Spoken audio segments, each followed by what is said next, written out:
नमस्कार, मैं मनीषा कुमारी। आप देख रहे हैं सोशल संवाद। झारखंड की राजनीति का एक ऐसा चेहरा जिसे हेमंत सरकार का सबसे अनुभवी और भरोसेमंद मंत्री माना जाता है, जिसके कंधों पर सरकार की सबसे बड़ी योजनाओं का वित्तीय बोझ है। 2029 के बाद चुनावी राजनीति छोड़ना चाहता हूं, लेकिन क्या यह सिर्फ उम्र का फैसला है या फिर पिछले कुछ महीनों से लगातार सामने आ रहे घटनाक्रम कुछ और कहानी बयां कर रहे हैं। डीजीपी के टकराव, जॉइंट सेक्रेटरी विवाद, दिल्ली में नेशनल स्टेक होल्डर कंसल्टेशन को लेकर उठे सवाल और अब राजनीति से संन्यास की बात।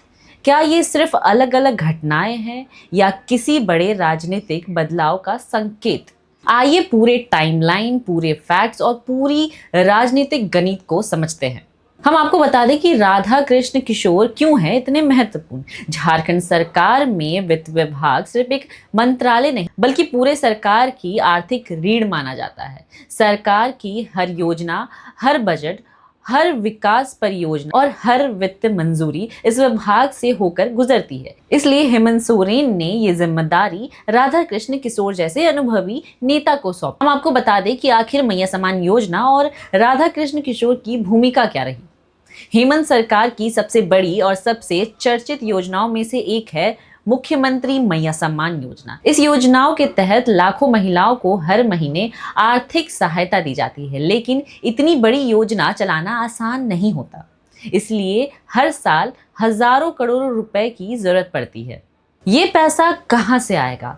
किस बजट मद से आएगा? राज्य के राजस्व पर कितना असर पड़ेगा? अन्य योजनाओं का संतुलन कैसे बनेगा? इस सभी सवालों का जवाब वित्त विभाग तैयार करता है। यानी सरकार की सबसे बड़ी आर्थिक जिम्मेदारी राधा कृष्ण किशोर के पास है। यही वजह है कि उन्हें सरकार के सबसे अहम मंत्रियों में गिना जाता है। आखिर फिर विवाद क्यों बढ़ने लगे? पिछले कुछ महीनों में राधा कृष्ण किशोर लगातार सुर्खियों में रहे। ज्वेलरीज, साड़ीज, लहंगा, आपकी पहचान, रांची की शान, अलका ज्वेलर्स एंड अलका साड़ीज। उन्होंने आरोप लगाया कि एक जॉइंट सेक्रेटरी ने उन्हें ऐसा पत्र लिखा जो उसके अधिकार क्षेत्र से बाहर था। इसके बाद उन्होंने बताया कि उन्होंने झारखंड के डीजीपी को पत्र लिखा, लेकिन लंबे समय तक कोई जवाब नहीं मिला।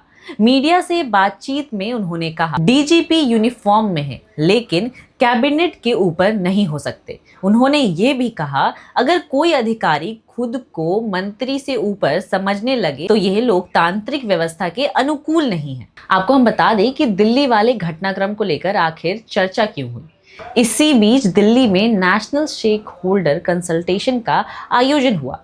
इसके बाद राजनीतिक हलकों में चर्चा शुरू हुई कि वे कार्यक्रम में मौजूद थे, लेकिन आधिकारिक आमंत्रण को लेकर सवाल उठे।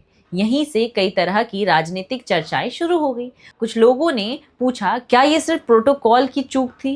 क्या गठबंधन के भीतर बदलते समीकरणों का संकेत था? लेकिन यहाँ एक बात बहुत साफ समझना जरूरी है।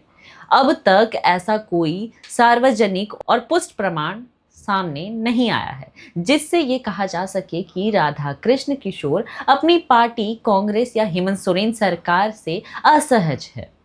इसी तरह ये भी साबित नहीं हुआ है कि कार्यक्रम में उनकी मौजूदगी किसी राजनीतिक नाराजगी का संकेत थी। इसलिए इन्हें फिलहाल राजनीतिक चर्चाओं और अटकलों के रूप में ही देखा जाना चाहिए, तथ्य के रूप में नहीं। फिर 2029 में राजनीति छोड़ने की बात क्यों? इंटरव्यू के दौरान जब उनसे पूछा गया क्या 2029 उनका आखिरी चुनाव होगा, उन्होंने जवाब दिया, यह मेरी दिली इच्छा है। उन्होंने कहा वे करीब 25 वर्ष की उम्र से राजनीति में हैं। 2029 तक करीब 50 साल का राजनीतिक सफर पूरा हो जाएगा।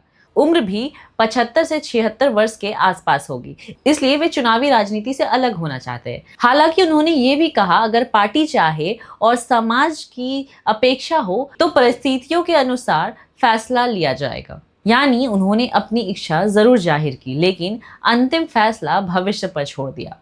अगर आप पूरे घटनाक्रम को देखें तो कई सवाल जरूर खड़े होते हैं, लेकिन सवाल और निष्कर्ष दोनों अलग अलग चीजें हैं। तथ्य ये है, राधा कृष्ण किशोर ने 2029 के बाद चुनावी राजनीति छोड़ने की इच्छा जताई है। उन्होंने अधिकारियों की कार्यशैली पर सार्वजनिक रूप से सवाल उठाया है। वे आज भी झारखंड सरकार के वित्त मंत्री है और सरकार की महत्वपूर्ण योजनाओं के वित्त प्रबंधन की जिम्मेदारी संभाल रहे हैं।